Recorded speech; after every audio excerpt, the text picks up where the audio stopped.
بسم اللہ الرحمن الرحیم۔ ناظرین، آج کا ہمارا موضوع جنات شادی کیسے کرتے ہیں اور ان کی شادی میں کیا ہوتا ہے۔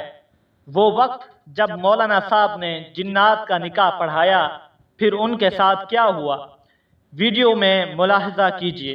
اللہ تعالیٰ نے اس دنیا میں ہر طرح کی مخلوقات کو پیدا فرمایا ہے، جس میں انسان، حیوان، جنات اور فرشتے شامل ہیں، اور اللہ تعالیٰ نے انہی میں سے ان کے جوڑے بھی پیدا فرمائے ہیں۔ اس دنیا میں ان اشیاء کے وہ جوڑے بھی موجود ہیں جنہیں انسان نہیں جانتا یا نہیں دیکھ سکتا، ان کا اس مخلوق سے کوئی تعلق نہیں ہے۔ آج ہم آپ کو اس خبر میں جنات کی شادی کے متعلق دلچسپ باتیں اور ایک حقیقی واقعہ بتائیں گے، جسے جان کر کسی کے بھی رونگٹے کھڑے ہو جائیں گے۔ کچھ لوگوں کا خیال ہے کہ جنات شادی نہیں کرتے، لیکن قرآن کے دلائل سے یہ بات ثابت ہے کہ جنات بھی شادی کرتے ہیں اور بچوں کو بھی پیدا کرتے ہیں۔ اگرچہ جنات کا بچے پیدا کرنے کا عمل انسان سے مختلف ہوتا ہے، کیونکہ جنات انسانوں کی طرح مادی وجود نہیں رکھتے، مگر یہاں پر سوال پیدا ہوتا ہے کہ جنات کی شادی کیسے ہوتی ہے؟ کیا جنات کی شادی بھی انسانوں کی طرح ہوتی ہے؟ ان کی شادی میں نکاح پڑھایا جاتا ہے؟ یہ بات سچ ہے کہ جنات بھی شادی کرتے ہیں اور ان کی شادی بھی انسانوں کی طرح ہوتی ہے۔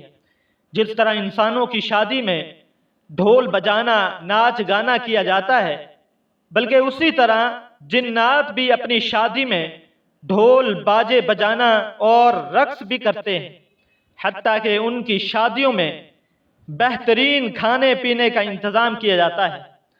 جنات اپنے کھانے میں مور اور ہرن کا استعمال بہت شوق سے کرتے ہیں اور میٹھے میں بھی بہت کچھ رکھتے ہیں۔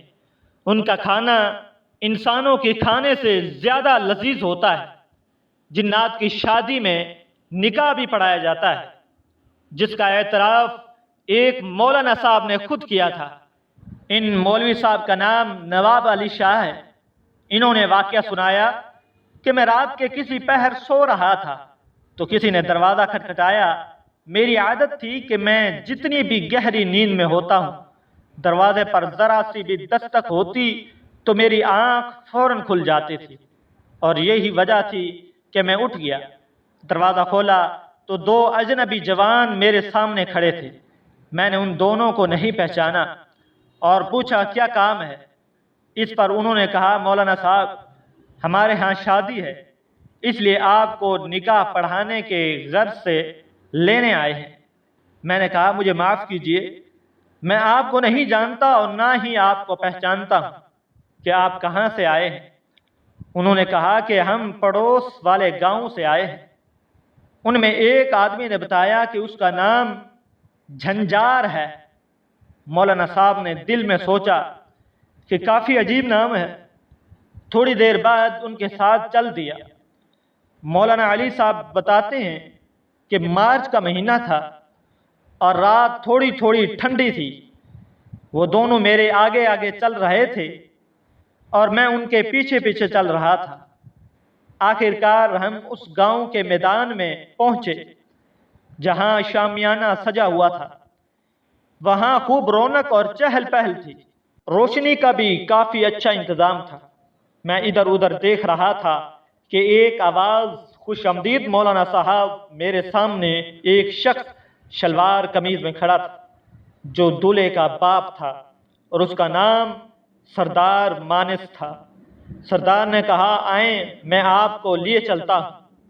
جب ہم تھوڑا آگے آئے تو سردار مانس نے میری ملاقات دلہن کے باپ سے کرائی، جس کا نام شرمت تھا، کیونکہ سب چہرے وہاں اجنبی تھے اور میرا جاننے والا وہاں کوئی موجود نہ تھا۔ حالانکہ میں اس گاؤں کے کئی لوگوں کو ذاتی طور پر جانتا تھا۔ میں نے دلہن کے باپ سے عرض کیا، یہاں پر اس گاؤں کا کوئی بھی فرد موجود نہیں۔ اس پر شرمت صاحب نے کہا، اچھا تو یہ مسئلہ ہے۔ شرمت صاحب نے ایک لڑکے کو آواز دی۔ قریب آنے پر اس لڑکے کو کچھ کہا۔ تھوڑی دیر بعد میں نے نذر صاحب کو اپنی طرف آتے ہوئے دیکھا، جو گاؤں میں دکاندار تھے۔ اس کے بعد اور بھی جاننے والے مجھے شادی میں نظر آئے، جنہیں دیکھ کر مجھے اطمینان ہوا۔ میں نے نذر صاحب سے پوچھا، آپ کی دکان کیسے چل رہی ہے؟ تو انہوں نے جواب دیا، اچھی چل رہی ہے۔ پھر دلہن کے والد نے کہا، مولوی صاحب آئیے اور نکاح پڑھائیے، دیر ہو رہی ہے۔ میں نے جا کر ان کا نکاح پڑھایا۔ انہوں نے مجھے مٹھائی اور پیسے بھی دیے۔ بعد میں مجھے کھانا بھی کھلایا جو بہت لذیذ تھا۔ اس کے بعد وہ دو لڑکے جو مجھے یہاں لائے تھے، انہوں نے مجھے گھر تک چھوڑ دیا اور خود وہ واپس چلے گئے۔ مولانا صاحب نے کہا کہ جب میں صبح ان لوگوں سے ملا جن سے میری ملاقات کل رات شادی میں ہوئی تھی، انہوں نے کہا کہ ہم رات کو تو کہیں نہیں گئے تھے، بلکہ اپنے گھروں میں سو رہے تھے اور کسی بھی شادی میں شرکت نہیں کی۔ مولانا صاحب بہت حیران ہوئے اور گھر واپس آ گئے۔ مولانا صاحب کہتے ہیں، گھر پہنچ کر میں نے مٹھائی اور نکاح کے پیسے دیکھے تو مجھے یقین ہو گیا کہ یہ میرا وہم نہیں، بلکہ رات میں نے واقعی شادی میں شرکت کی تھی۔ بعد میں مجھے اس بات کا اندازہ ہو گیا، جس شادی میں نے شرکت کی تھی وہ انسانوں کی نہیں بلکہ جنات کی شادی تھی۔ دراصل جنات روپ بدل کر نذر صاحب اور دیگر لوگوں کا روپ دھار کر شادی میں آئے تھے۔ تو عزیز دوستو، یہ تھا جنات کی شادی کا ایک سچا واقعہ، اور امید کرتا ہوں کہ ویڈیو آپ دوستوں کو پسند آئی ہوگی۔ ویڈیو پسند آ جائے تو لائک اور شیئر ضرور کر دیجئے گا، اور آنے والی ویڈیوز کے لیے ہمارے چینل کو سبسکرائب کر دیں اور ساتھ میں موجود گھنٹی کے بٹن کو ضرور دبا دیں تاکہ نئی آنے والی ویڈیوز سب سے پہلے آپ تک پہنچے۔ مجھے دیجئے اجازت۔ سانسوں نے وفا کی تو اگلی بار ایک اور ویڈیو لے کر آپ کی خدمت میں حاضر ہوں گا۔ تب تک کے لیے اللہ حافظ۔